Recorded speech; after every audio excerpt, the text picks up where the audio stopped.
Mr. Speaker, the President of the United States.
Members of Congress, I have the high privilege and distinct honor of presenting to you the President of the United States.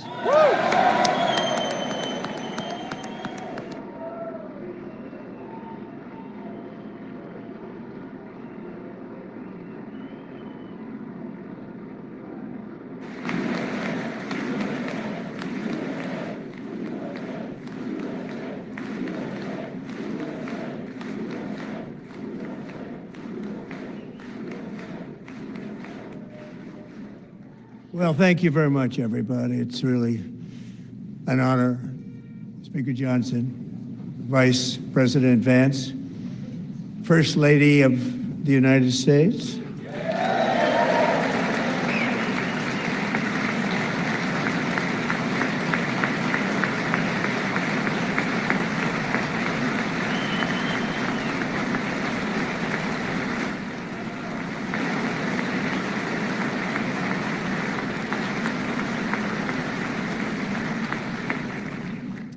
Second Lady of the United States.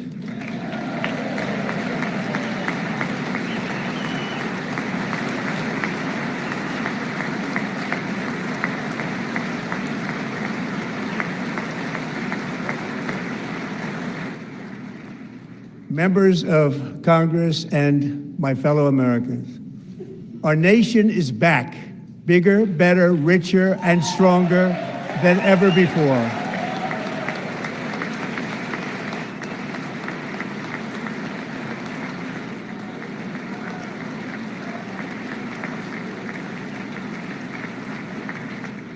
Less than 5 months from now, our country will celebrate an epic milestone in American history, the 250th anniversary of our glorious American independence. This July 4th, we will mark 2.5 centuries of liberty and triumph, progress and freedom in the most incredible and exceptional nation ever to exist on the face of the earth. And you've seen nothing yet. We're going to do better and better and better. This is the golden age of America.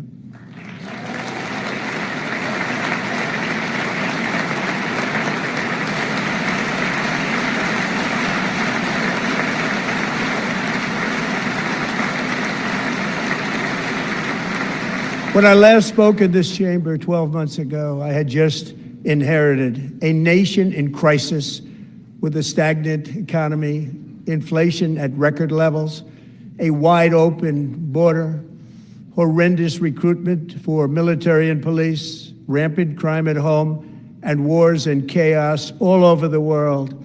But tonight, after just 1 year, I can say with dignity and pride that we have achieved a transformation like no one has ever seen before, and a turnaround for the ages. It is indeed a turnaround for the ages.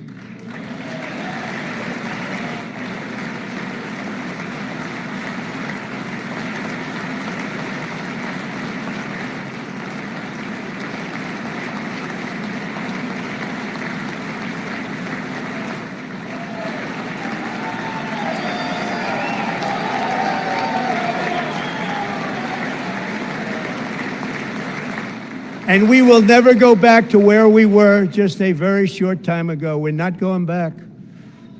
Today, our border is secure.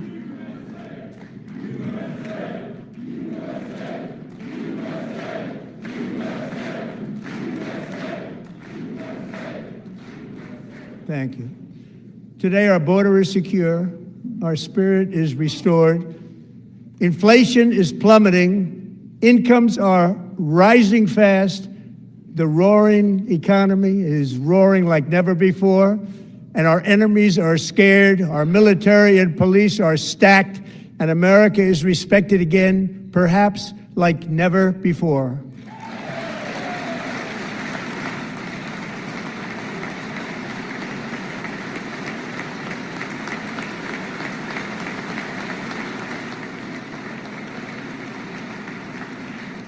After 4 years in which millions and millions of illegal aliens poured across our borders, totally unvetted and unchecked, we now have the strongest and most secure border in American history by far.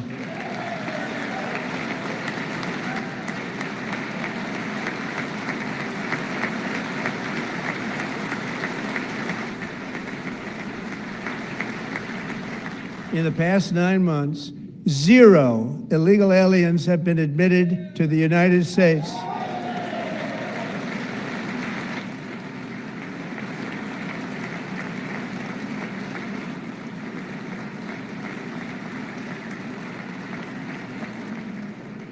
But we will always allow people to come in legally, people that will love our country and will work hard to maintain our country.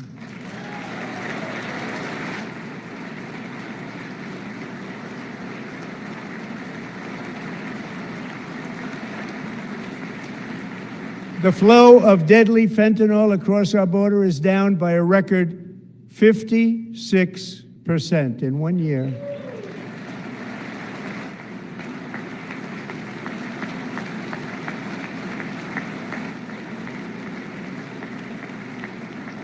And last year, the murder rate saw its single largest decline in recorded history. This is the biggest decline, think of it, in recorded history, the lowest number in over 125 years, year 1900. In fact, substantially before my wonderful father, I had a wonderful father, Fred, before he was born, substantially before he was born.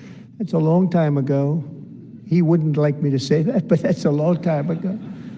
The Biden administration and its allies in Congress gave us the worst inflation in the history of our country.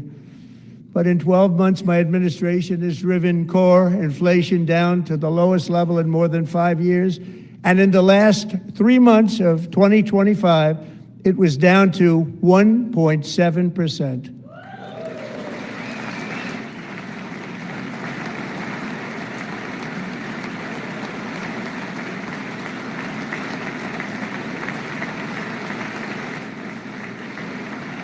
Gasoline, which reached a peak of over $6 a gallon in some states under my predecessor, it was quite honestly a disaster, is now below $2.30 a gallon in most states, and in some places, $1.99 a gallon. And when I visited the great state of Iowa just a few weeks ago, I even saw $1.85 a gallon for gasoline.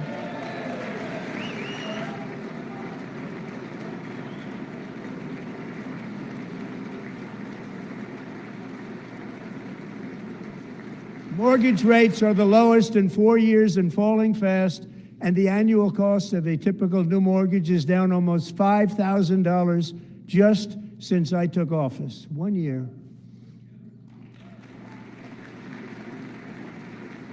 And low interest rates will solve the Biden-created housing problem while at the same time protecting the values of those people who already own a house that really feel rich for the first time in their lives. We want to protect those values. We want to keep those values up. We're going to do both. And we are going to keep it that way.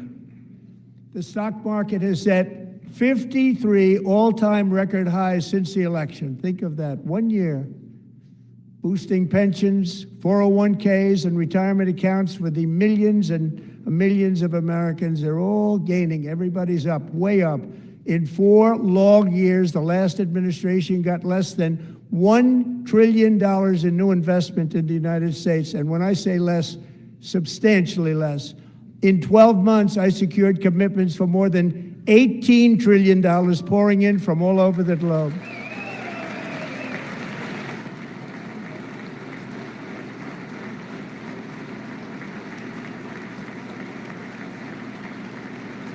Think of it, much less than $1 trillion for 4 years versus much more than $18 trillion for 1 year. What a difference a president makes. A short time ago, we were a dead country. Now we are the hottest country anywhere in the world, the hottest.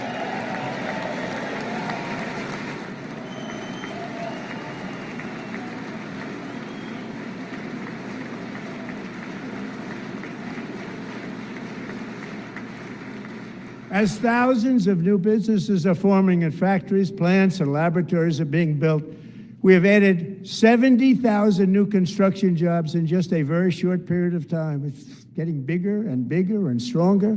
Nobody can believe what they're watching.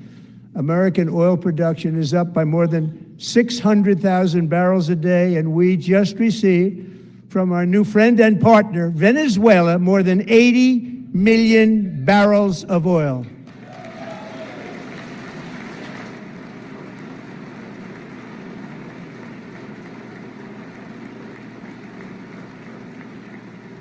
American natural gas production is at an all-time high because I kept my promise to drill, baby, drill.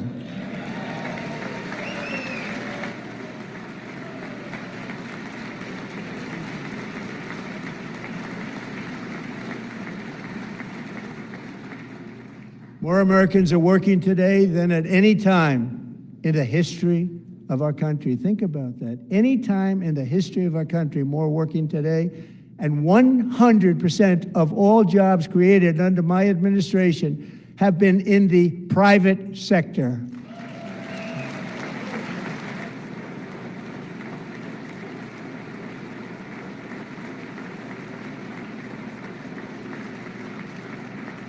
We ended DEI in America.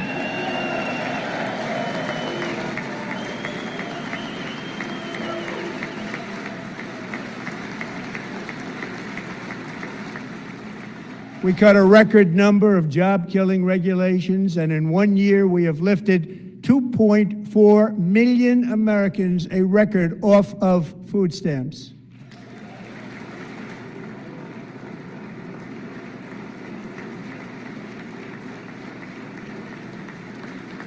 And for all of these reasons, I say tonight, members of Congress, the state of our union is strong.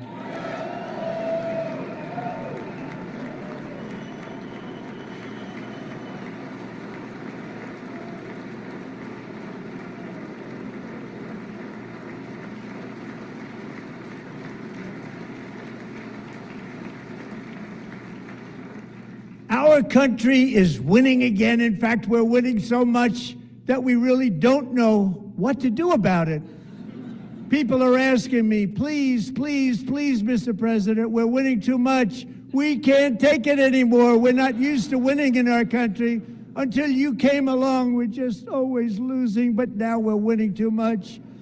And I say, no, no, no, you're going to win again. You're going to win big. You're going to win bigger than ever. And to prove that point, here with us tonight is a group of winners who just made the entire nation proud. The men's gold medal Olympic hockey team. Come on in.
Go ahead.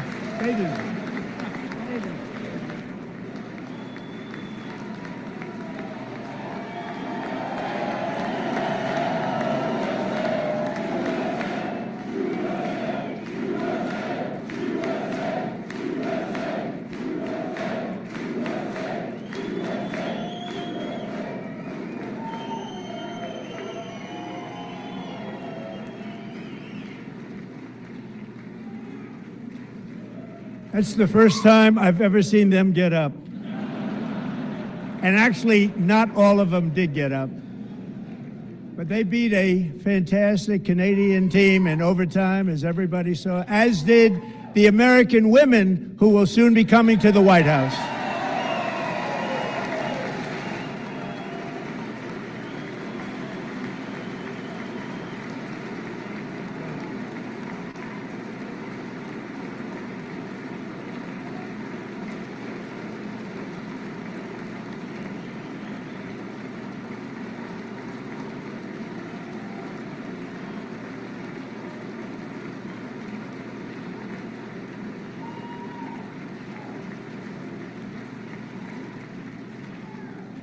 They were in the Oval Office before.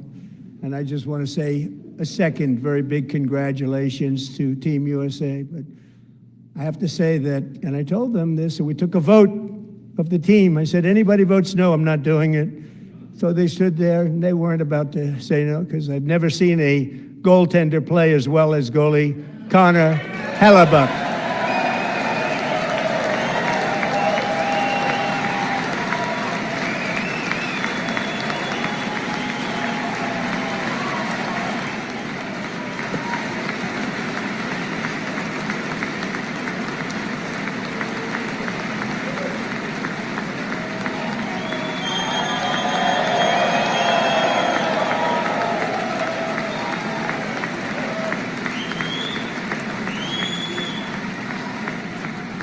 Think of it, 46 shots on goal, and I asked him, the one shot, the one where you put your stick in the back and it hit the neck of your stick and bounced off, do you practice that, or was that a little lucky?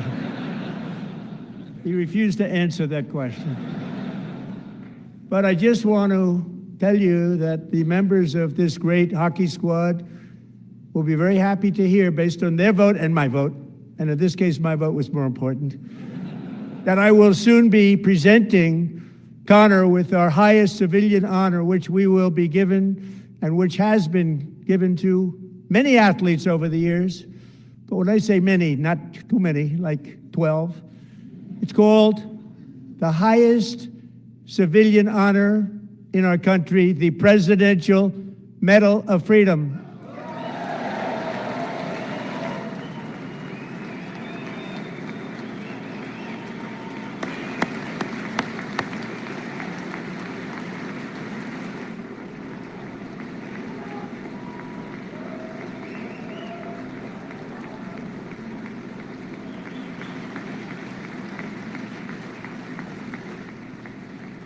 Great athletes have gotten that, very great, the best, and I thought he deserved it. And I did take a vote, every single one of them. I said, I'm not giving it if anybody goes no, and every single one of them rapidly put up their hand. So I want to thank you all. What a special job you did. What special champions you are. Thank you very much.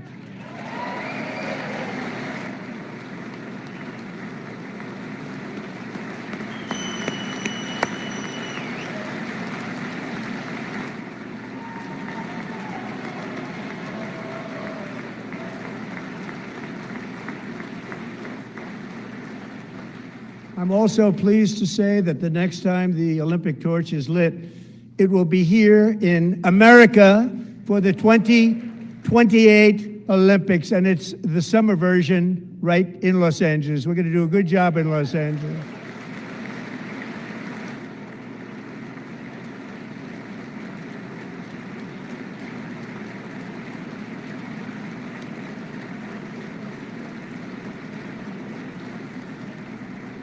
And Los Angeles is going to be safe, just like Washington, D.C. is now one of the safest cities in the country.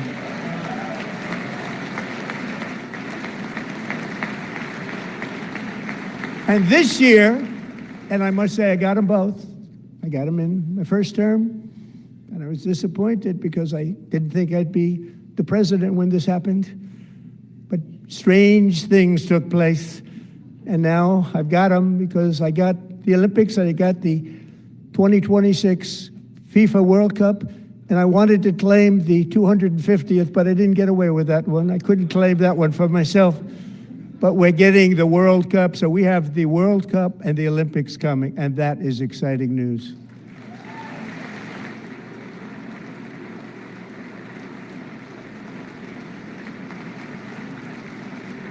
So this will be a year to celebrate our country and the heroes who have kept it free. Men like Buddy Taggart. At age 17, Buddy volunteered to defend America in World War II, serving in the Pacific under the great General Douglas MacArthur.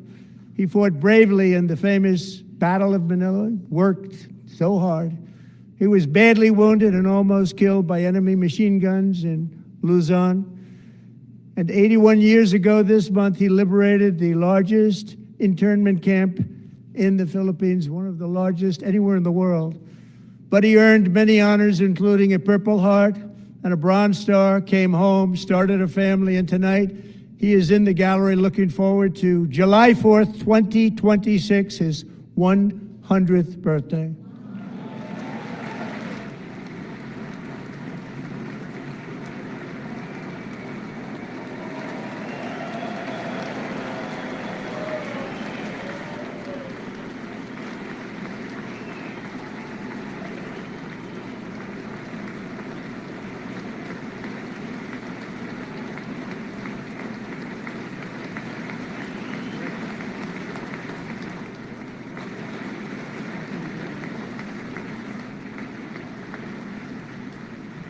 So, buddy, you're a brave man, and we salute you. Even in times of challenge, setback, and immense heartache, the spirit of 1776 has always shone through very brightly. It was July 4th of last year when floodwaters tore through a girls' summer camp in Central Texas, one of the worst things I've ever seen. I was there, rising 26 feet in the matter of minutes, tragically claiming many, many lives. You all remember that one. As the waters threatened to sweep her away, 11-year-old Millie Kate McClelland closed her eyes and prayed to God. She thought she was going to die. Those prayers were answered when Coast Guard rescue swimmer Scott Ruskin descended from a helicopter above. Nobody knew where he came from. It was Scott's first ever rescue mission, a young guy, but very brave, very, very top, always top in his class, and he lifted not just Millie Kate, but 164 others to safety.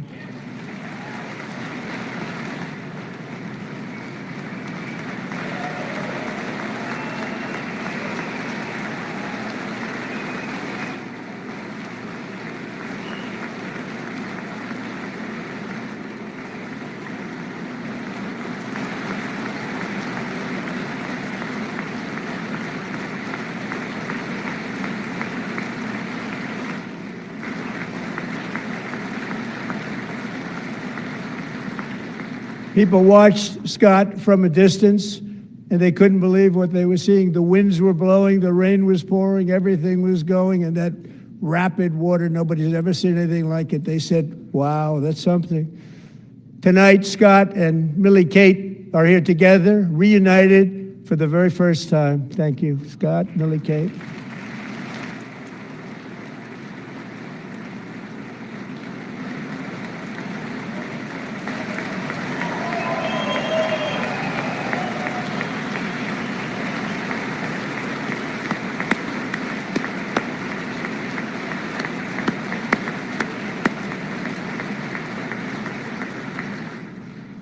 And Petty Officer Ruskin, I'm pleased to inform you that I am now awarding you the Legion of Merit for extraordinary heroism, which is what it was, extraordinary heroism. Thank you.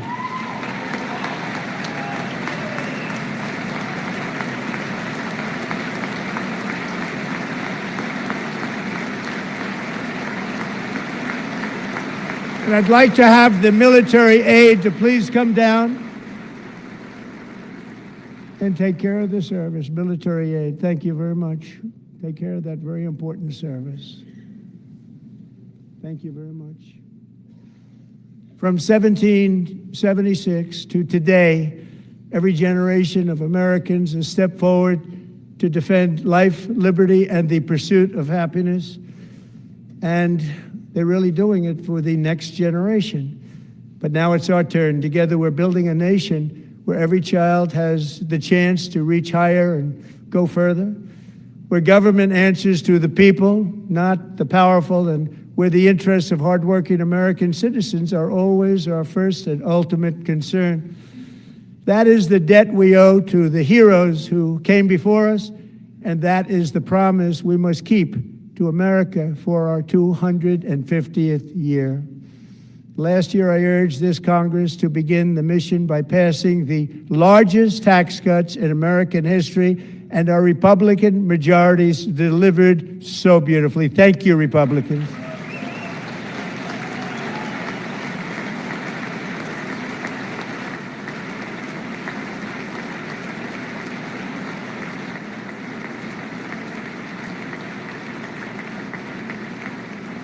All Democrats, every single one of them, voted against these really important and very necessary massive tax cuts.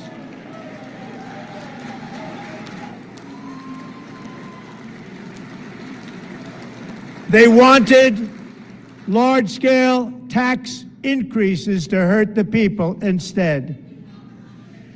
But we held strong, and with the great, big, beautiful bill, we gave you no tax on tips, no tax on overtime, and no tax on Social Security for our great seniors.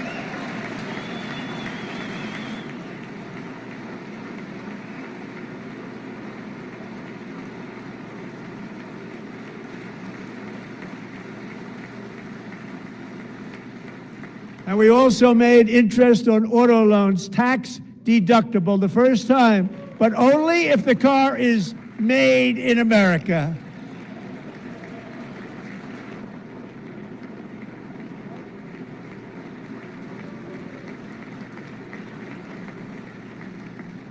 Recently in Pennsylvania, I met Megan Hemhauser, a devoted mom who's homeschools her children, beautiful, 2 children, during the day while waiting tables at night as her husband works overtime operating very heavy equipment. Megan is here this evening, and she's happy to tell you that she is so much richer because with no tax on tips, no tax on overtime, and her expanded child tax credit done again by Republicans, Megan and her husband will take home more than $5,000 extra just for the year, cutting her tax bill in more than half.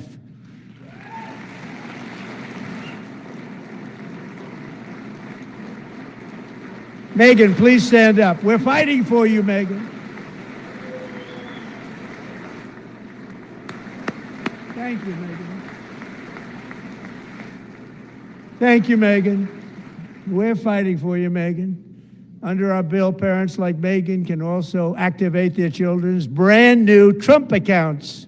And I didn't name it. I did not name it. I did not name that.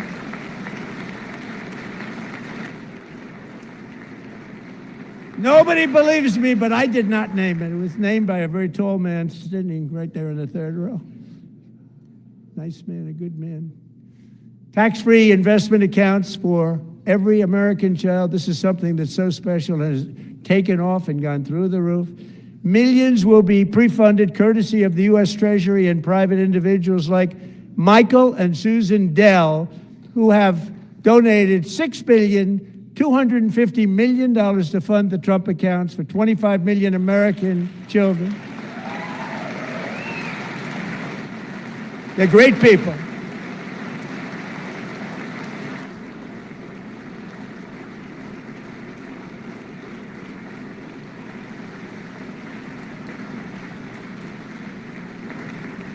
You know, I asked Michael Dell, how do you make all that money? He said, well, I just sat on my dorm in school, and I made computers, and I'd sell them to people, and I just kept selling and selling and selling, and pretty amazing story. That's called the American dream. He sold a lot of computers, a lot of those laptops, so I congratulate him on that, but I really thank him and Susan, as well as others like Brad Gerstner, a very tremendous guy. He was behind it right from the beginning. Brad Gerstner, thank you, Brad.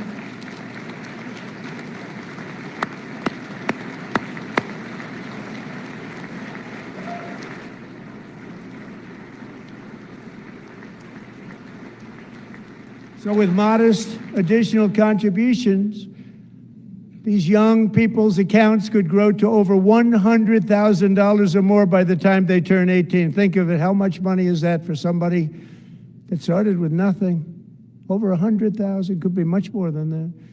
To make this investment in our children's future, go to trumpaccounts.gov, trumpaccounts.gov. And a lot of people are doing it. It's setting every record in the book. It's popular.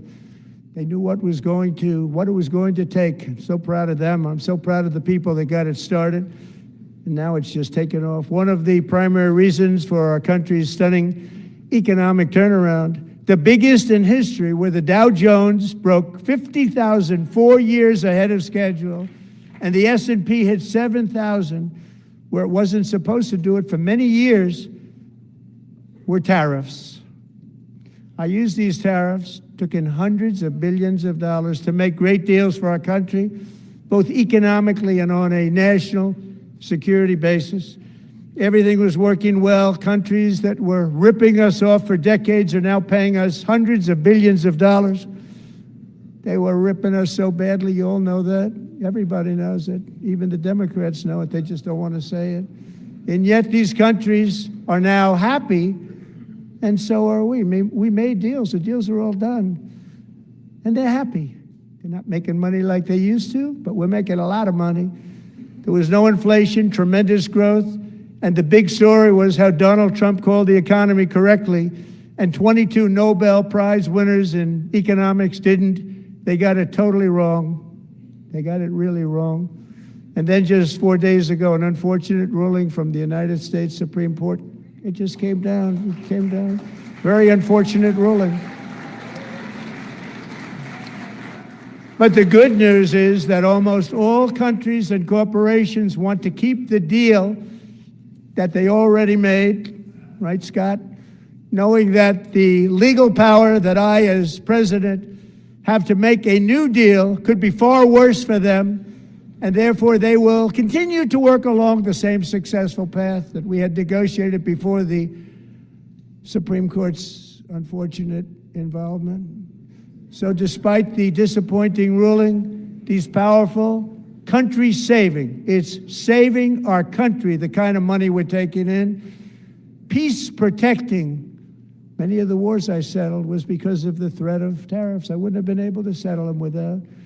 Will remain in place under fully approved and tested alternative legal statutes. And they have been tested for a long time.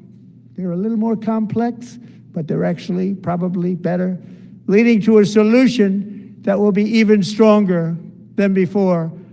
Congressional action will not be necessary. It's already time-tested and approved. And as time goes by, I believe the tariffs paid for by foreign countries will, like in the past, substantially replace the modern-day system of income tax, taking a great financial burden off the people that I love.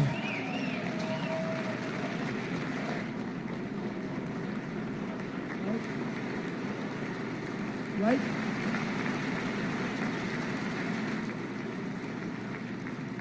Moving forward, factories, jobs, investment, and trillions of dollars will continue pouring into the United States of America because we finally have a president who puts America first. Put America first. I love America.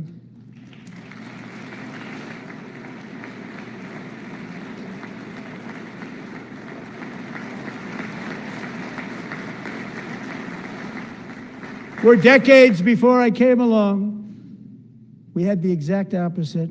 From trade to healthcare, from energy to immigration, everything was stolen and rigged in order to drain the wealth out of the productive, hardworking people who make our country great, who make our country run.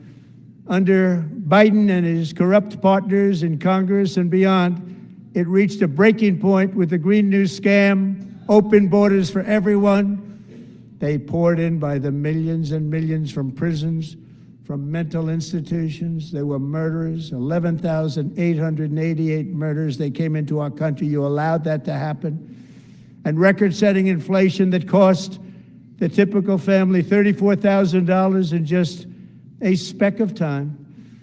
Now the same people in this chamber who voted for those disasters suddenly used the word affordability, a word, they just used it. Somebody gave it to them, knowing full well that they caused and created the increased prices that all of our citizens had to endure. You caused that problem. You caused that problem.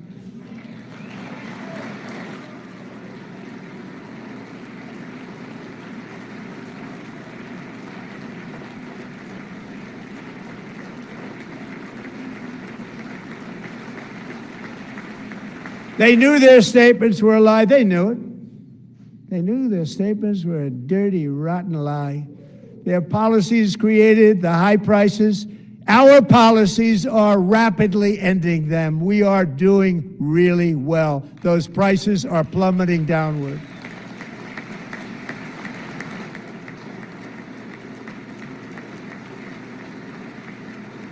The price of eggs is down 60%, Madam Secretary, thank you. The cost of chicken, butter, fruit, hotels, automobiles, rent is lower today than when I took office by a lot. And even beef, which was very high, is starting to come down significantly. Just hold on a little while, we're getting it down. And soon you will see numbers that few people would think were possible to achieve just a short time ago. Nobody can believe when they see the kind of numbers, and especially energy, when they see energy going down to numbers like that, they cannot believe it. It's like another big tax cut. I'm also confronting one of the biggest ripoffs of our times, the crushing cost of health care caused by you. Since the passage of the Unaffordable Care Act, sometimes referred to as Obamacare, big insurance companies have gotten rich. It was meant for the insurance companies, not for the people. With our government giving them hundreds and hundreds of billions of dollars a year as their stock prices soared 1,000, 1,200, 1,400, and even 1,700%, like nothing else.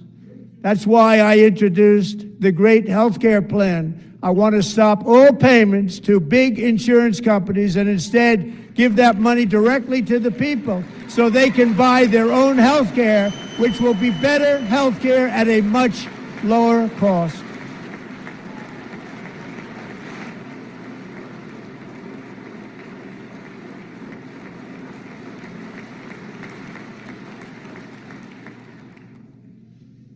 In addition, my plan requires maximum price transparency. That's a big deal.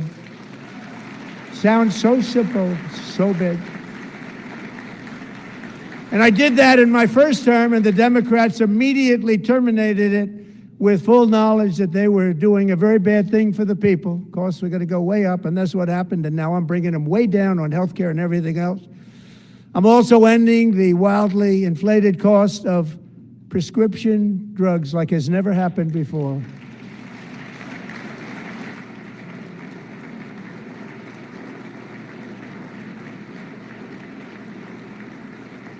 Other presidents tried to do it, but they never could. They tried. Most didn't try, actually. But they tried. They said they tried. They couldn't do it. They didn't even come close. They were all talk and no action, but I got it done. Under my just enacted most favored nation agreements, Americans who have for decades paid by far the highest prices of any nation anywhere in the world for prescription drugs will now pay the lowest price anywhere in the world for drugs. Anywhere, the lowest price.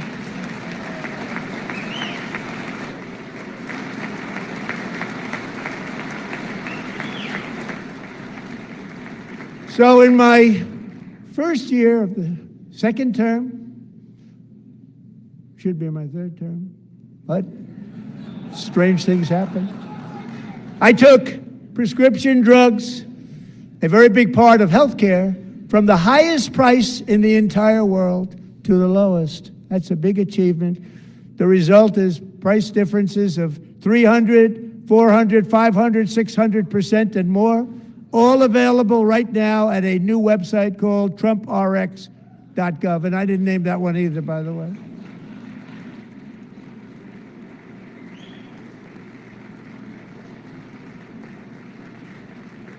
And here tonight is the very first customer ever to get that big discount, and it is big, Catherine Rayner. For 5 years, she and her husband have struggled with infertility, and they turned to IVF. One drug has been costing Catherine $4,000 to purchase, but a few weeks ago, she logged onto the TrumpRx website and got that same drug that cost $4,000, got it for under $500. A reduction of much more, actually, than $3,500. Catherine, we are all praying for you, and you're going to be a great mom.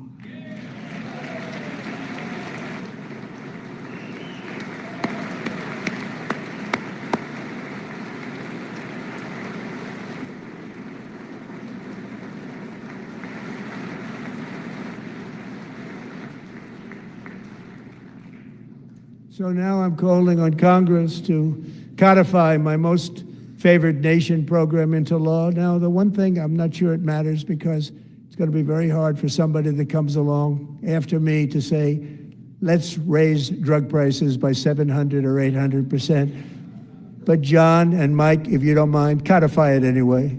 They may do it. Codify it anyway. Thank you. Many Americans are also concerned that energy demand from AI data centers could unfairly drive up their electric utility bills. Tonight, I'm pleased to announce that I have negotiated the new Ratepayer Protection Pledge. You know what that is? We're telling the major tech companies that they have the obligation to provide for their own power needs. They can build their own power plants as part of their factory, so that no one's prices will go up. And in many cases, prices of electricity will go down for the community, and very substantially down. This is a unique strategy never used in this country before. We have an old grid. It could never handle the kind of numbers, the amount of electricity that's needed. So I'm telling them they can build their own plant. They're going to produce their own electricity. It will ensure the company's ability to get electricity while at the same time lowering prices of electricity for you, and could be very substantial for all of you cities and towns. You're going to see some good things happen over the next number of years. Another pillar of the American dream that has been under attack is home ownership. With us tonight is Rachel Wiggins, a mom of two from Houston. She placed bids on 20 homes and lost all of those bids to gigantic investment firms that bypassed inspection, paid all cash, and turned those houses into rentals, stealing away her American dream. She was devastated. Stories like this are why last month I signed executive order to ban large Wall Street investment firms from buying up in the thousands single-family homes.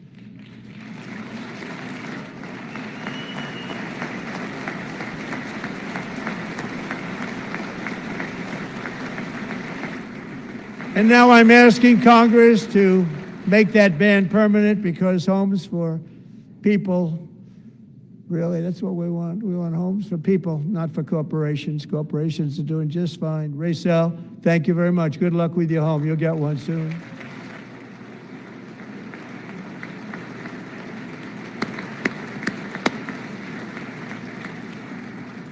We're also working to make it easier for Americans to save for retirement.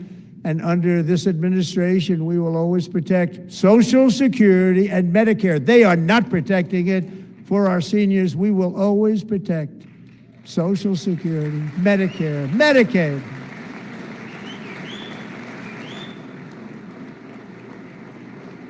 Since I took office, the typical 401k balance is up by at least $30,000. It's a lot of money. We have millions and millions of people, because the stock market has done so well, setting all those records. Your 401ks are way up. Yet half of all of working Americans still do not have access to a retirement plan with matching contributions from an employer. To remedy this gross disparity, I'm announcing that next year my administration will give these often forgotten American workers, great people, the people that built our country, access to the same type of retirement plan offered to every federal worker. We will match your contribution with up to $1,000 each year. As we ensure that all Americans can profit from a rising stock market, let's also ensure that members of Congress cannot corruptly profit from using insider information.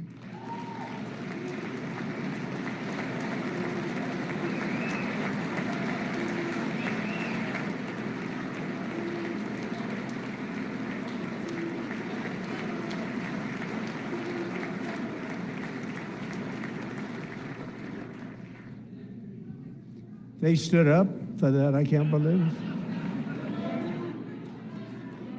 I can't believe it. Did Nancy Pelosi stand up if she was here? Doubt it. Pass the Stop Insider Trading Act without delay.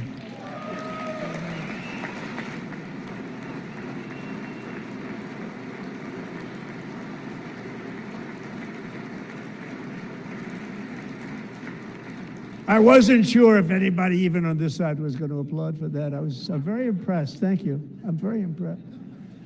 But when it comes to the corruption that is plundering, it's plundering America. There's been no more stunning example than Minnesota, where members of the Somali community have pillaged an estimated $19 billion from the American taxpayer. Oh, we have all the information. And in actuality, the number is much higher than that. And California, Massachusetts, Maine, and many other states are even worse. This is the kind of corruption that shreds the fabric of a nation, and we are working on it like you wouldn't believe. So tonight, although started 4 months ago, I am officially announcing the war on fraud to be led by our great Vice President, J.D. Vance.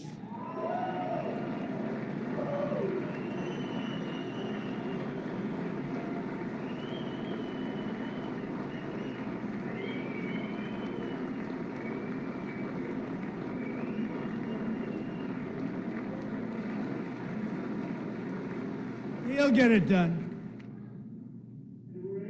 Find enough of that fraud, we will actually have a balanced budget overnight. It'll go very quickly. That's the kind of money you're talking about. We'll balance our budget. The Somali pirates who ransacked Minnesota remind us that there are large parts of the world where corruption and lawlessness are the norm, not the exception. Importing these cultures through unrestricted immigration and open borders brings those problems right here to the USA. And it is the American people who pay the price in higher medical bills, car insurance rates, rent, taxes, and perhaps most importantly, crime. We will take care of this problem. We're going to take care of this problem. We are not playing games. Delilah.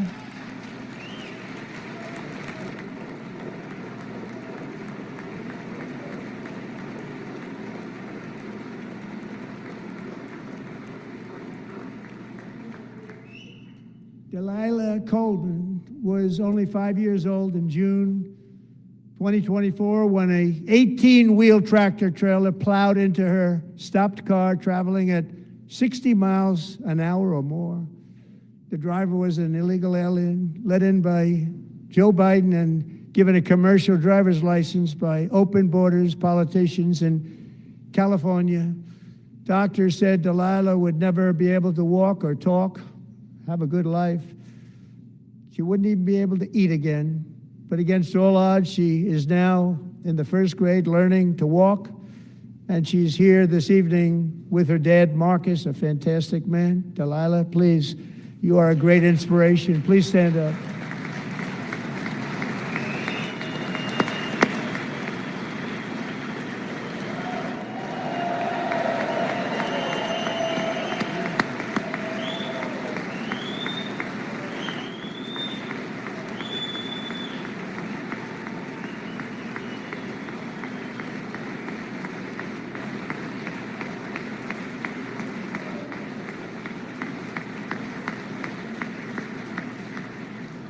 Thank you, Delilah. Many, if not most, illegal aliens do not speak English and cannot read even the most basic road signs as to direction, speed, danger, or location.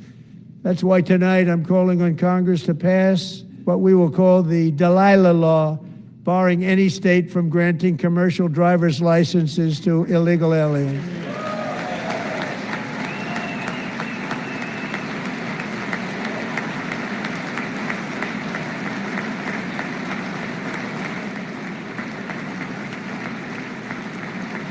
And yesterday, as you probably saw at the White House, I hosted a ceremony with Americans who lost their treasured loved ones to the scourge of illegal immigration. People came into our country, how we allowed this to happen with our open borders.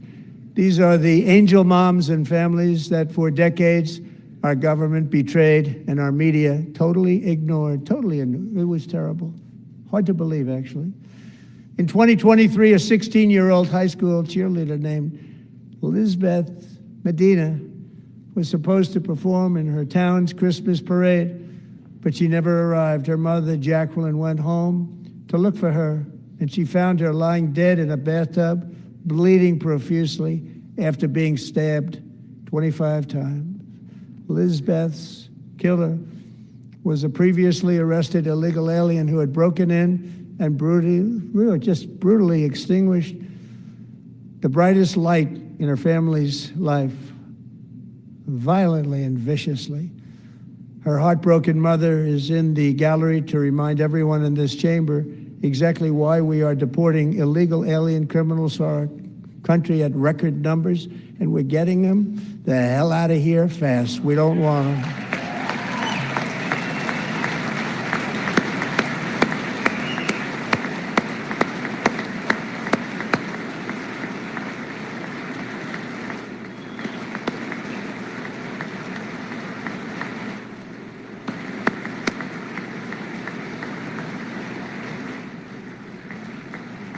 Thank you very much, Jacqueline. Thank you.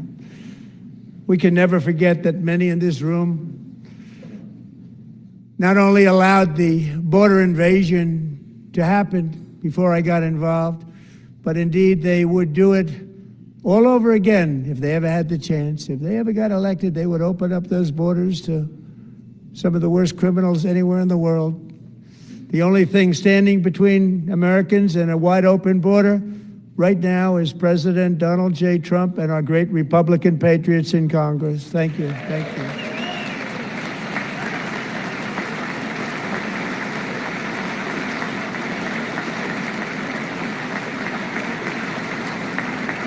As we speak, Democrats in this chamber have cut off all funding for the Department of Homeland Security. It's all cut off. It's all cut off. They have instituted another Democrat shutdown, the first one costing us 2 points on GDP. 2 points we lost on GDP, which probably made them quite happy, actually. Now they have closed the agency responsible for protecting Americans from terrorists and murderers. Tonight I'm demanding the full and immediate restoration of all funding for the border security, homeland security of the United States, and also for helping people clean up their snow. We have no money because of the Democrats, and it would be nice. We'd love to give you a hand at cleaning it up, but you gave no money. Nobody's getting paid. It's a shame. So you have to think about it. We have, in case you didn't know, a pretty large snowstorm out there. One of the great things about the State of the Union is how it gives Americans the chance to see clearly what their representatives really believe.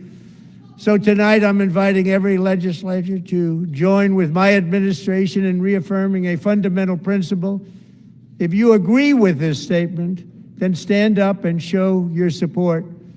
The first duty of the American government is to protect American citizens, not illegal aliens.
Isn't that a shame? You should be ashamed of yourself not standing up. You should be ashamed of yourself. That is why I'm also asking you to end deadly sanctuary cities that protect the criminals and enact serious penalties for public officials who block the removal of criminal aliens.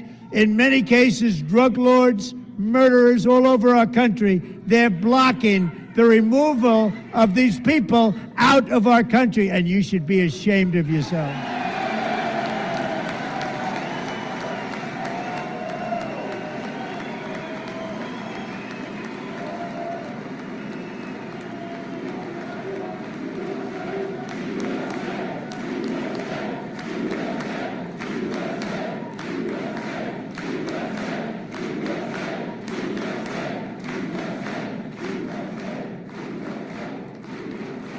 And perhaps most importantly, I'm asking you to approve the Save America Act.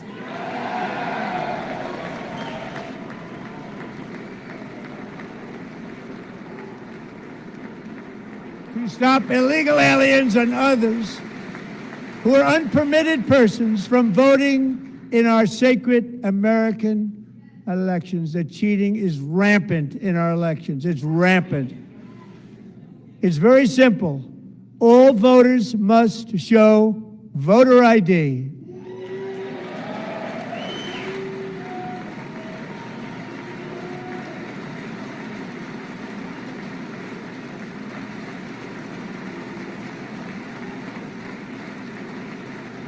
All voters must show proof of citizenship in order to vote.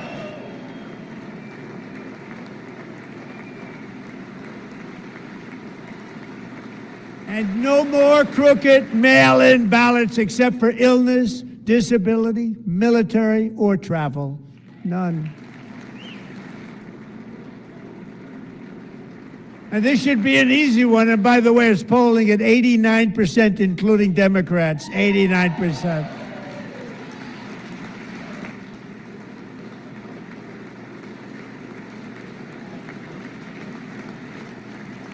And even the new communist mayor of New York City, I think he's a nice guy, actually. Speak to him a lot. Bad policy, but nice guy. Just said they want people to shovel snow. They got hit hard. Wants them to shovel snow, but if you apply for that job, you need to show 2 original forms of ID and a Social Security card. Yet they don't want identification for the greatest privilege of them all, voting in America. No, it's no good. No good. Both Republicans and Democrats overwhelmingly agree on the policy that we just enunciated. And Congress should unite and enact this common sense, country-saving legislation right now, and it should be before anything else happens.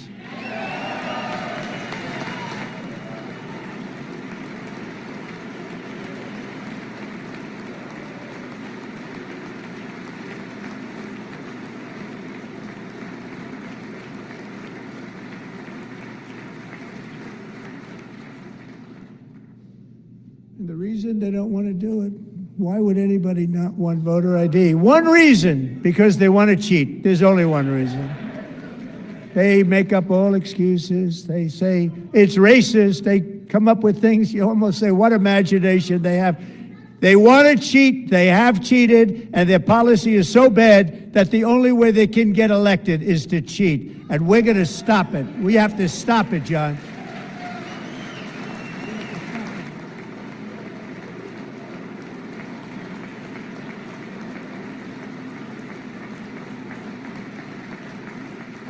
And here is one more opportunity to show common sense in government.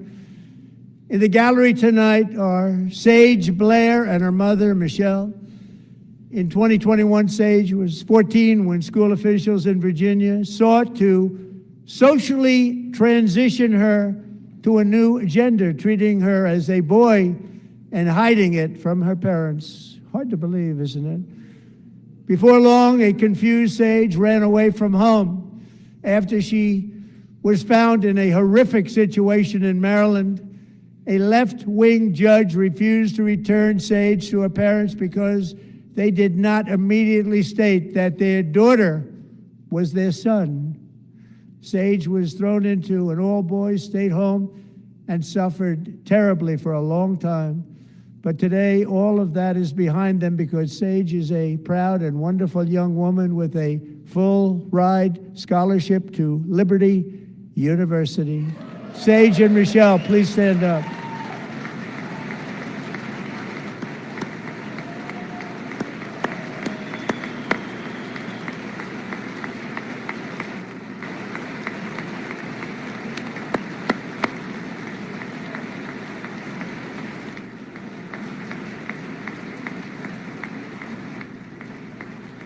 And thank you for your great bravery. And who can believe that we're even speaking about things like this? 15 years ago, if somebody was up here and said that, they'd say, what's wrong with him? But now we have to say it because it's going on all over numerous states without even telling the parents. But surely we can all agree no state can be allowed to rip children from their parents' arms and transition them to a new gender against the parents' will. Who would believe that we're even talking about this? We must ban it, and we must ban it immediately.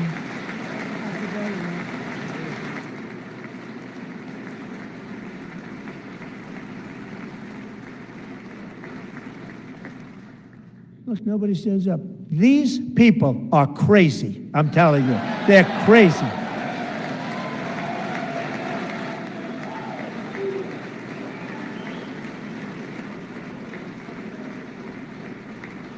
Amazing, incredible. Boy, oh boy. We're lucky we have a country. With people like this, Democrats are destroying our country, but we've stopped it just in the nick of time, didn't we? Huh?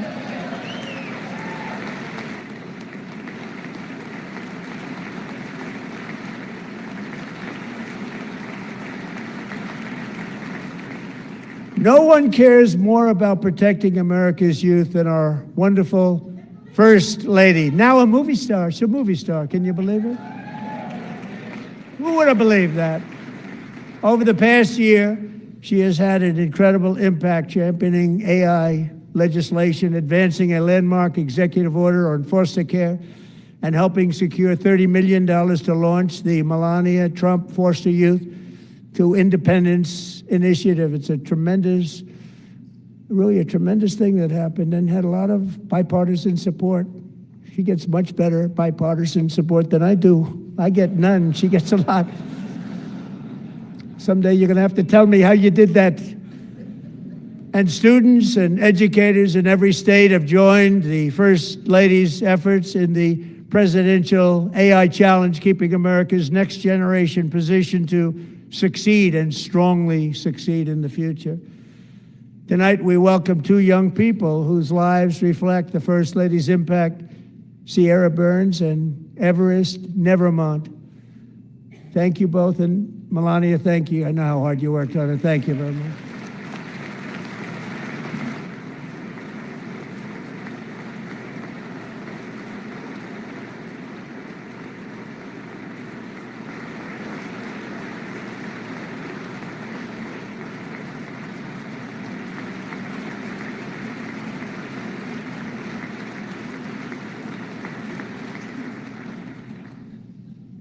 I'm very proud to say that during my time in office, both the first 4 years and in particular this last year, there has been a tremendous renewal in religion, faith, Christianity, and belief in God.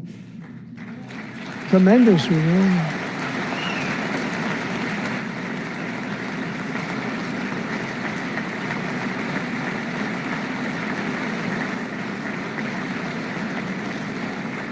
This is especially true among young people, and a big part of that had to do with my great friend, Charlie Kirk, a great guy, great man.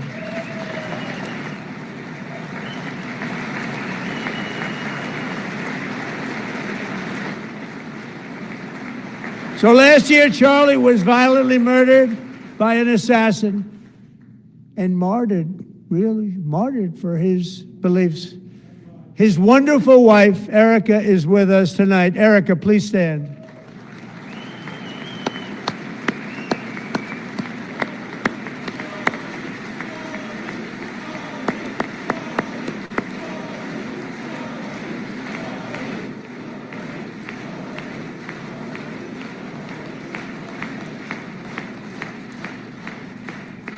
Thank you, Erica.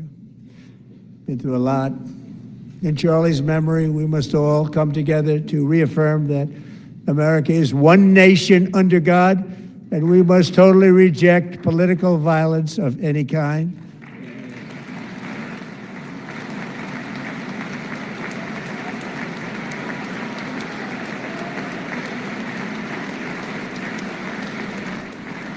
We love religion, and we love bringing it back, and it's coming back at levels that nobody actually thought possible. It's really a beautiful thing to see.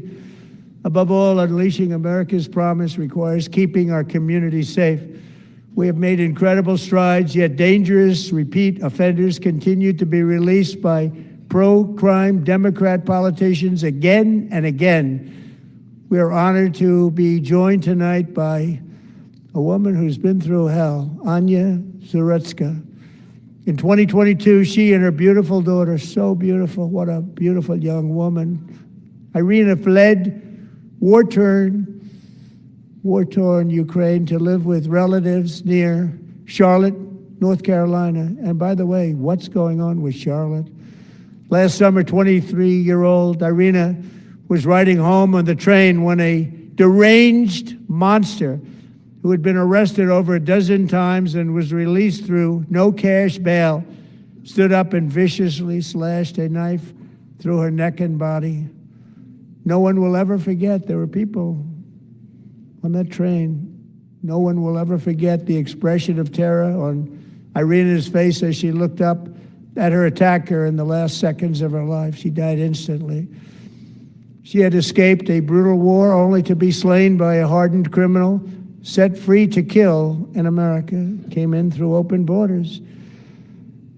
Mrs. Zarutska, tonight I promise you we will ensure justice for your magnificent daughter, Irina.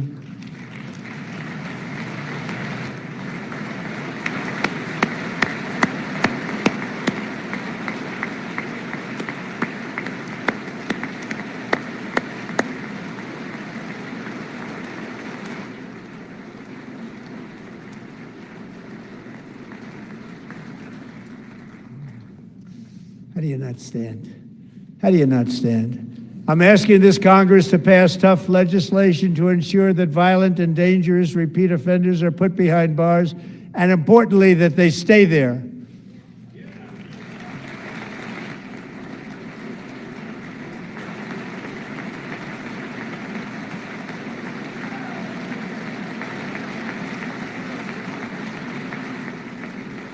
Starting last summer, I deployed our National Guard and federal law enforcement to restore law and order to our most dangerous cities, including Memphis, Tennessee, big success, New Orleans, Louisiana, big success, and our nation's capital itself, Washington, D.C., where we have almost no crime anymore in Washington, D.C. How did that happen?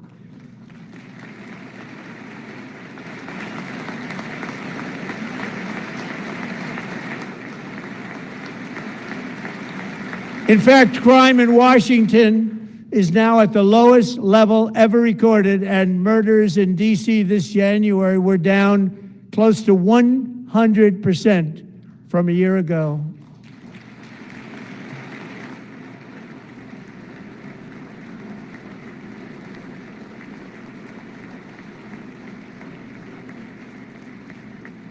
They don't like to hear that. One of the sick people, one of the brave service members who helped achieve this stunning turnaround was 20-year-old West Virginia Army National Guard Specialist Sarah Beckstrom. After a 4-month deployment, she voluntarily extended her service, and her rank was going to be lifted. She was doing so well. They were so proud of her. But the very next day, she was on patrol near the White House when she was ambushed and shot in the head by a terrorist monster from Afghanistan. Shouldn't have been in our country. And all because she wore the uniform of our nation, she was shot. He traveled here because he didn't like people wearing our uniform. He was sick and deranged, shouldn't have been in our country. Sarah Beckstrom died in order to defend our capital, and we are honored to be joined by her wonderful parents, Gary and Evalie. Your daughter was a true American patriot, and she will be greatly missed. She was a great person. I saw reports on her. They've never seen anything like her.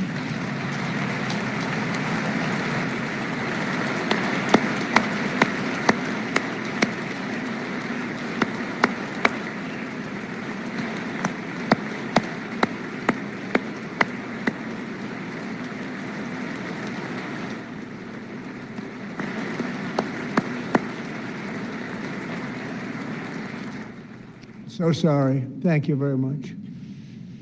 She's a great young lady. I saw reports that were like, perfect. She was perfect. Serving alongside Sarah that day was Staff Sergeant Andrew Wolf. The terrorist shot Andrew in the head, and no one thought he could possibly make it. The two of them, Sarah and Andrew, both shot violently in the head. Neither was expected to make it.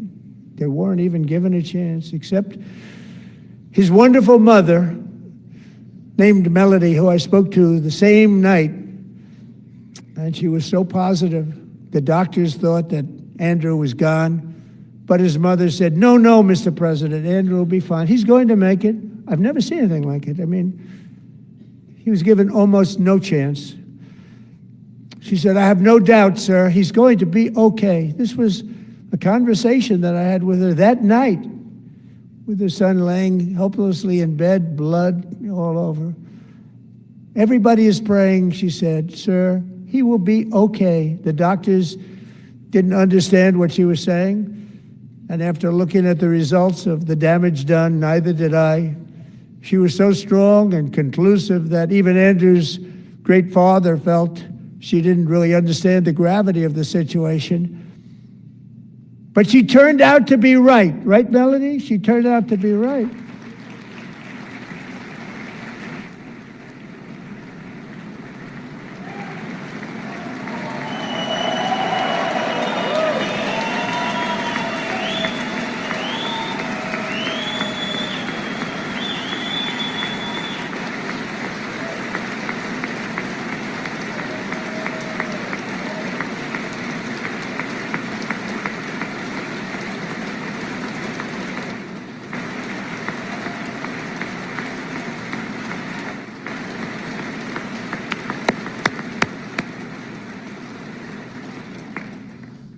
Amazing, actually. I said, where does this woman come from? She's the most positive person I've ever met. With God's help, Andrew has battled back from the edge of death, and we're talking about the edge of death, on his way to a miraculous recovery. He's got a little work to do, but he's doing great. Nice to see you. He's a good-looking guy. Nice to see you. Thanks, Andrew. Thank you very much.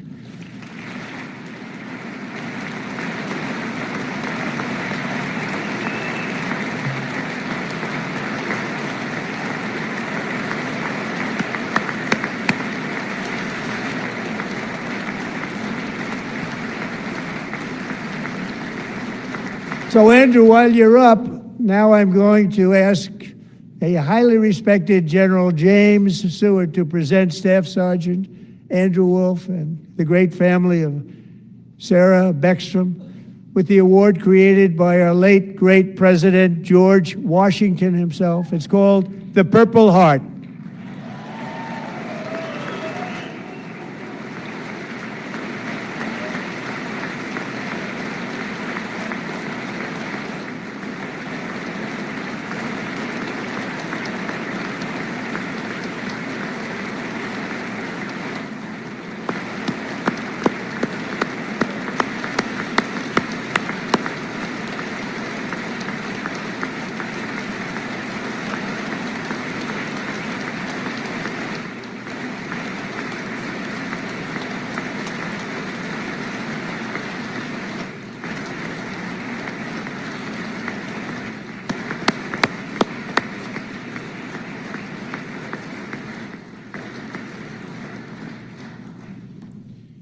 We love you all. Love you. We're proudly restoring safety for Americans at home, and we are also restoring security for Americans abroad. Our country has never been stronger. My first 10 months, I ended 8 wars, including Cambodia. Isn't it funny? Sick people. Cambodia and Thailand, Pakistan and India. Would have been a nuclear war. 35 million people, said the Prime Minister of Pakistan, would have died if it were not for my involvement. Kosovo and Serbia, Israel and Iran, Egypt and Ethiopia, Armenia and Azerbaijan, the Congo and Rwanda, and of course the war in Gaza, which proceeds at a very low level. It's just about there.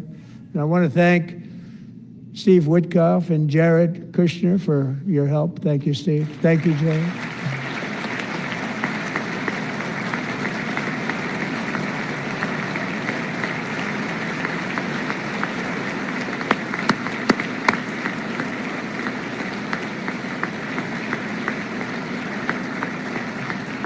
And I also want to thank the man they report to, Secretary of State Marco Rubio. Thank you, Marco.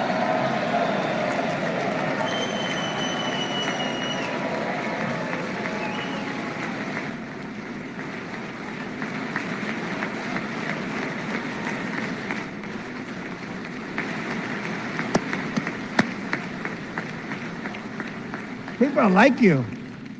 You know, Marco got 100% of the votes when he was in confirmation. I think our next one was about 54%. And some of the Democrats are now saying, I can't believe we approved that guy. And he said it's an honor that they feel that way, right, Marco? You have done a great job, great Secretary of State. I think he'll go down as the best ever.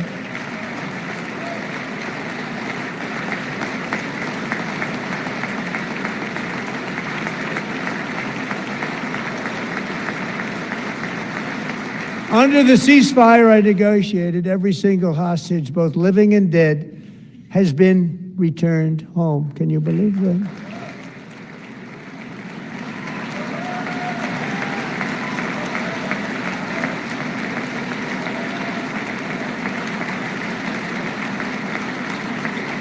Nobody thought it was possible. Nobody thought that was possible.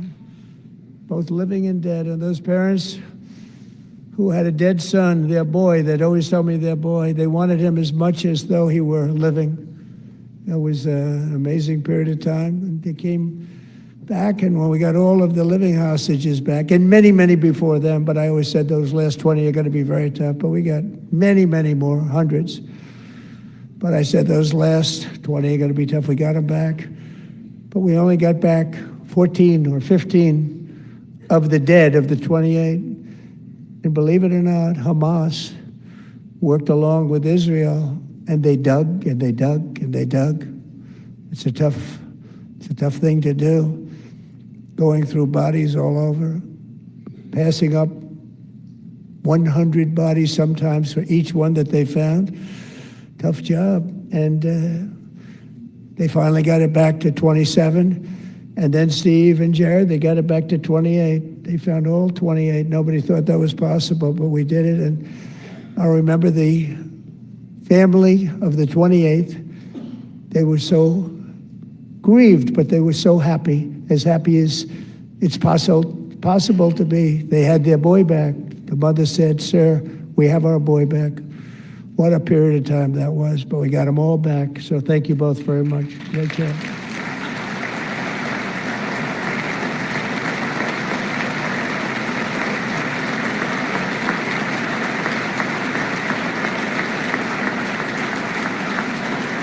And we're working very hard to end the 9th war, the killing and slaughter between Russia and Ukraine, where 25,000 soldiers are dying each and every month. Think of that, 25,000 soldiers are dying a month. A war which would have never happened if I were president, would have never happened. As president, I will make peace wherever I can, but I will never hesitate to confront threats to America wherever we must. That's why in a breakthrough operation last June, the United States military obliterated Iran's nuclear weapons program with an attack on Iranian soil known as Operation Midnight Hammer.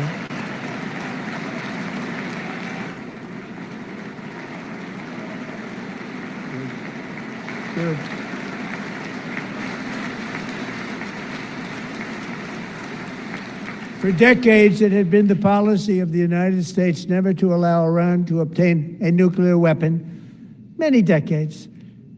Since they seized control of that proud nation 47 years ago, the regime and its murderous proxies have spread nothing but terrorism and death and hate. They've killed and maimed thousands of American service members and hundreds of thousands and even millions of people with what's called roadside bombs. They were the kings of the roadside bomb. And we took out Soleimani. I did that during my first term. Had a huge impact. He was the father of the roadside bomb.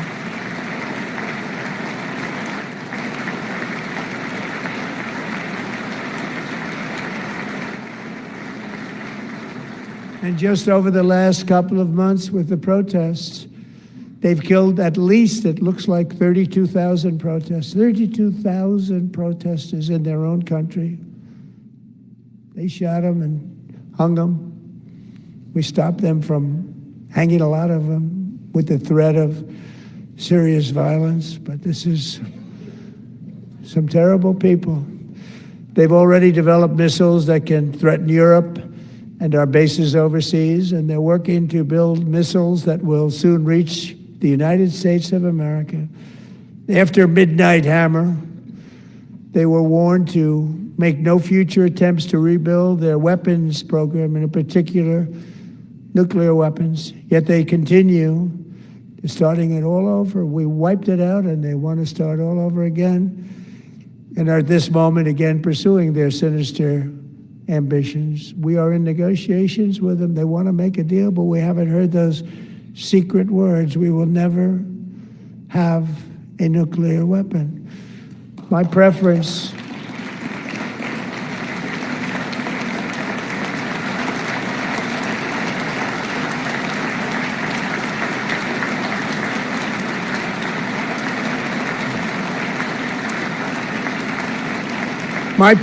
is to solve this problem through diplomacy.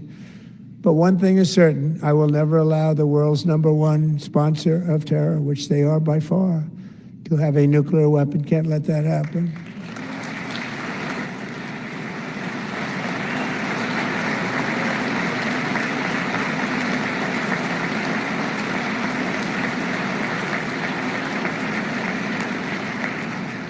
And no nation should ever doubt America's resolve. We have the most powerful military on earth. I rebuilt the military in my first term. We're going to continue to do so.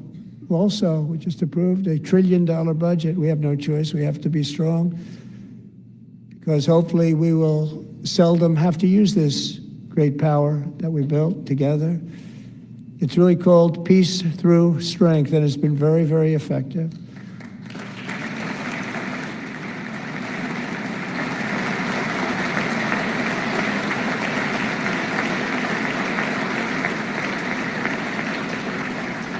So thanks to Republicans in Congress who are investing that record number of dollars, have no choice, in the United States Armed Forces. Also creating a lot of jobs, but we're not even doing it for that reason. Because as I said, we have more jobs, more people working today than ever before in the history of our country. And NATO countries are friends and allies. They are. They're our friends and they're our allies. Have just agreed at my very strong request to pay 5% of GDP for military defense rather than the 2%, which they weren't paying. We were paying for almost all of NATO. Now they're paying 5 as opposed to not paying 2.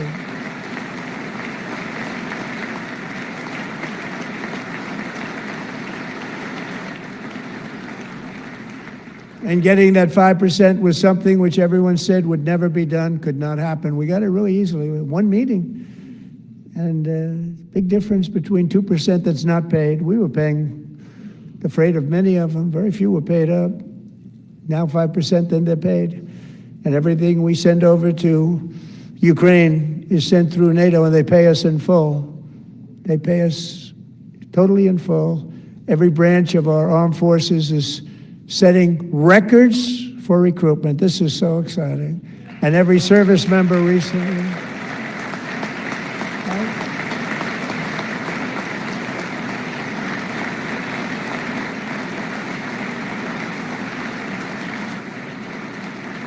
And every service member recently received a warrior dividend of $1,776.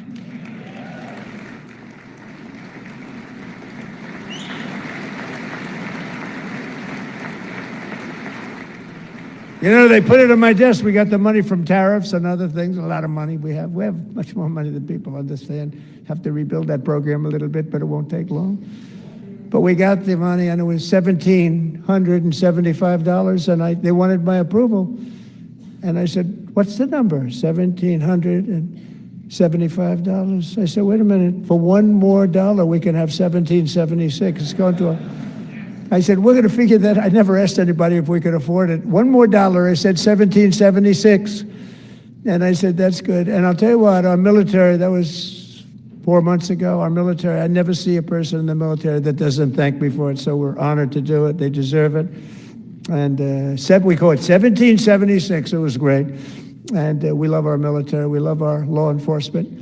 We love our firemen. You know, the firemen don't get mentioned enough. We love our firemen. We're also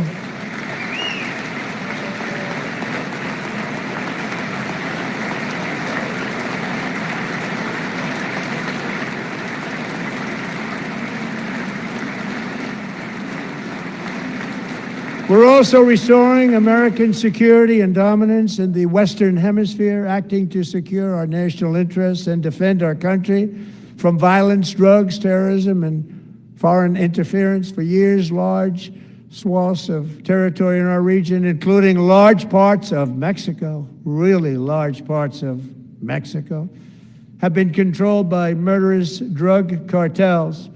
That's why I designated these cartels as foreign terrorist organizations, and I declared illicit fentanyl as a weapon of mass destruction.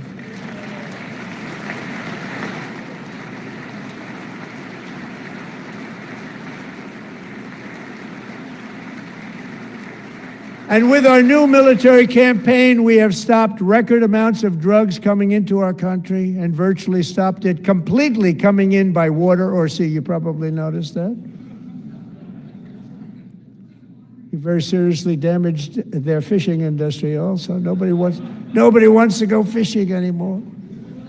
We've also taken down one of the most sinister cartel kingpins of all. You saw that yesterday. In January,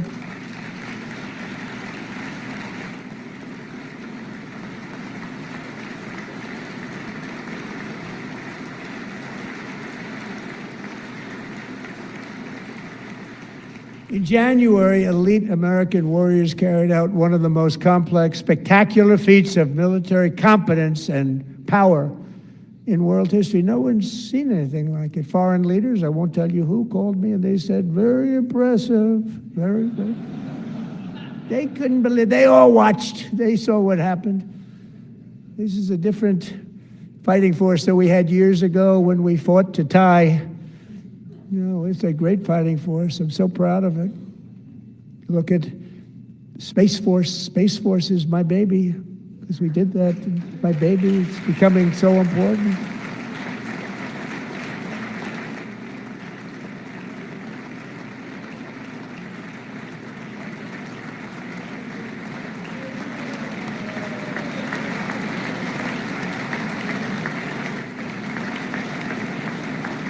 And America's armed forces overwhelmed all defenses and utterly defeated an enemy, good fighters, to end the reign of outlaw dictator Nicolas Maduro and bring him to face American justice.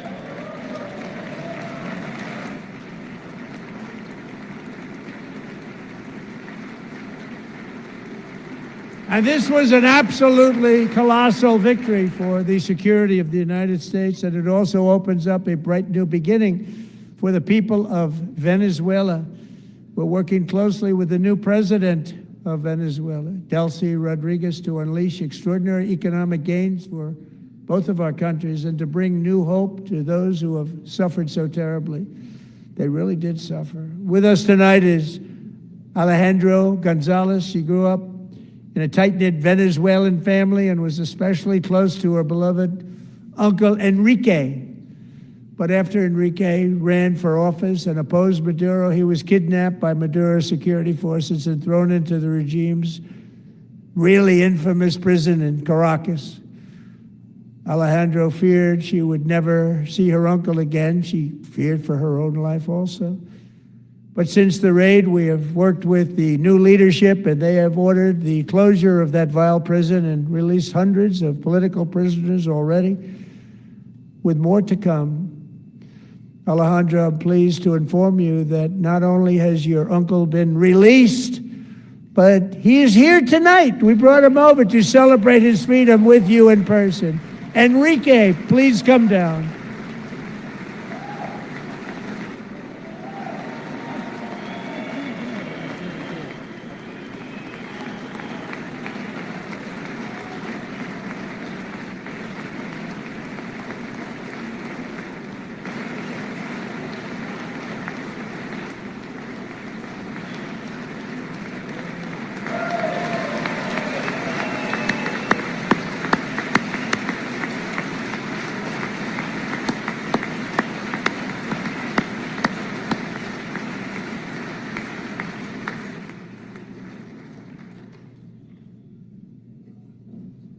Thank you, Enrique. Have a good time. Nice to have you back, Enrique.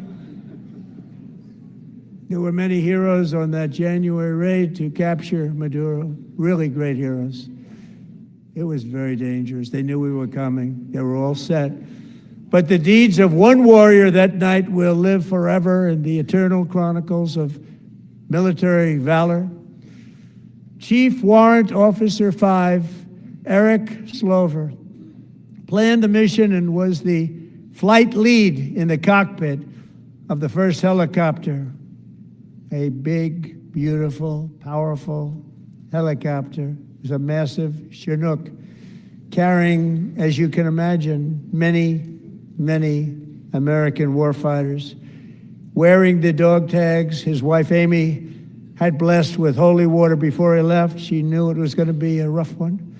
Eric steered the Chinook under the cover of night and descended swiftly upon Maduro's heavily protected military fortress. This was a major military installation, protected by thousands of soldiers and guarded by Russian and Chinese military technology. How did that work out? Not too good. While preparing to land, enemy machine guns fired from every angle, and Eric was hit very badly in the leg and hip, one bullet after another. He absorbed 4 agonizing shots, shredding his leg into numerous pieces. And yet, despite the fact that the use of his legs was vital to successful helicopter flight, legs are the most important part of flying a helicopter, to deliver the many commandos who would capture and detain Maduro was the only thing Eric was thinking about. Then, even as he was gushing blood, which was flowing back down the aisle, helicopter lands at a steep angle. The machine gun stood right in front of him. They were right in front of him, 2 machine gunners who escaped the wrath of the previous planes. Eric maneuvered his helicopter with all of those lives and souls to face the enemy and let his gunners eliminate the threat. Turned the helicopter around so the gunners could take care of business, saving the lives of his fellow warriors from what could have been a catastrophic crash deep in enemy territory. Only after safely landing the helicopter with all the warriors aboard in the exact right spot, which was vital to the mission, we probably would have had to maybe cancel the mission if that didn't happen. Eric told his co-pilot, also wounded, but not as gravely, to take over. I'm about ready to pass out. The success of the entire mission and the lives of his fellow warriors hinge on Eric's ability to take the searing pain. It was unbelievable what's happened to his legs of the bullets and keep on flying and landing, and people knew what was happening. Everybody in the back of the helicopter knew because they saw the blood pouring down the aisle. Chief Warrant Officer Slover is still recovering from his serious wounds, but I'm thrilled to say that he is here tonight with his wife, Amy. Eric and Amy, come on in.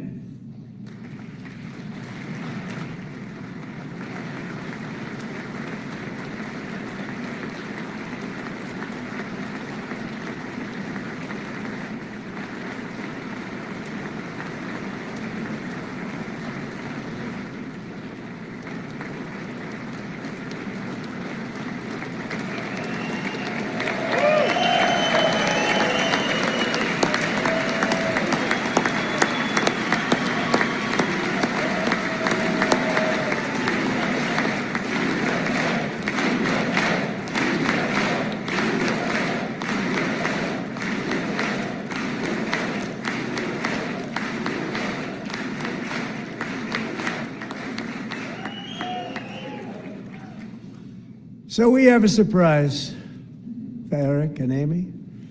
In recognition of Eric's actions above and beyond the call of duty, I would now like to ask General Jonathan Braga to present Chief Warrant Officer Slover with our nation's highest military award, the Congressional Medal of Honor.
Well, thank you very much, Eric and Amy.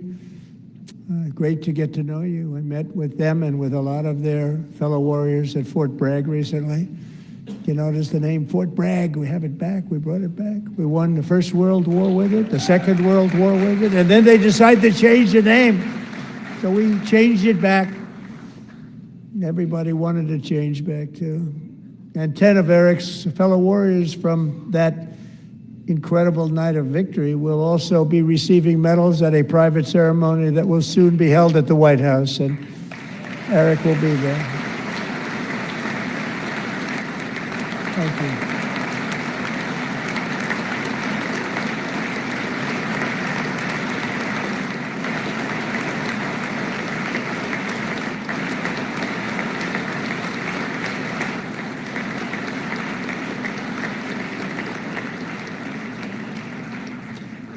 Thank you, Eric. That's a big one. Tonight we've celebrated many truly extraordinary American patriots, but there is one last living legend to honor before we go. He is one more heroic American aviator, Navy fighter pilot. Royce Williams served in World War II, Korea, Vietnam, flying more than 220 missions. In the skies over Korea in 1952, Royce was in the dogfight of a lifetime, legendary dogfight.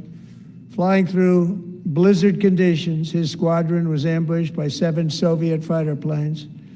It was his first aerial combat of the war, and despite being massively outnumbered and outgunned, Royce led the takedown of 4 enemy jets and almost destroyed the others, vanquishing his adversaries while taking 263 bullets to his own plane and being seriously hurt.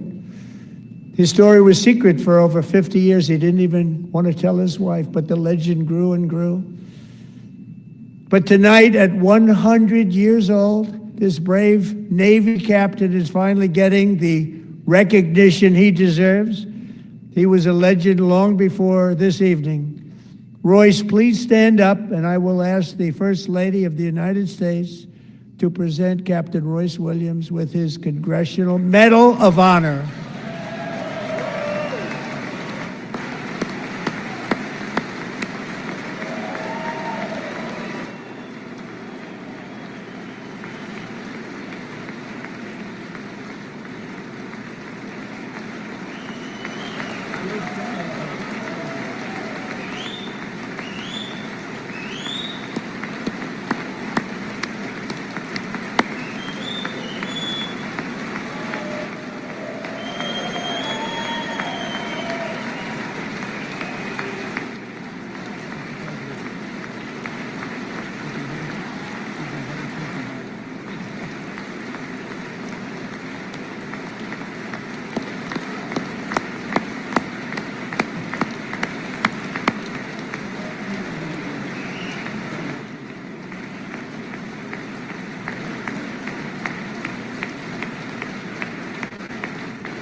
Thank you, Royce, and thank you, Eric.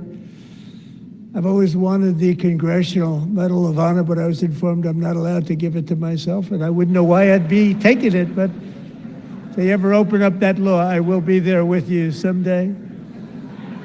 But you know, that's our highest honor, Congressional Medal of Honor, and that's a big thing, and it's an honor to be in the same room with you. Thank you both very much, Eric. Thank you.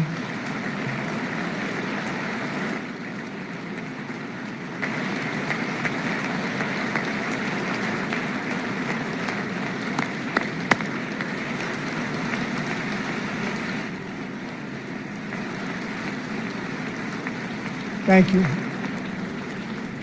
250 years is a long time in the life of a nation, but in another sense, it's really a mere moment in the eye of history. Two of the gentlemen we met in the gallery this evening took their first breaths 1 century ago, 100 years before that, on July 4th, 1826, the author of the Declaration of Independence, brilliant, Thomas Jefferson, drew his last breath. Just a single long human lifespan separates the giants who declared and won our independence from the heroes who stand among us tonight. Everything our nation has done, everything we have achieved, has been the work of those few great lifetimes.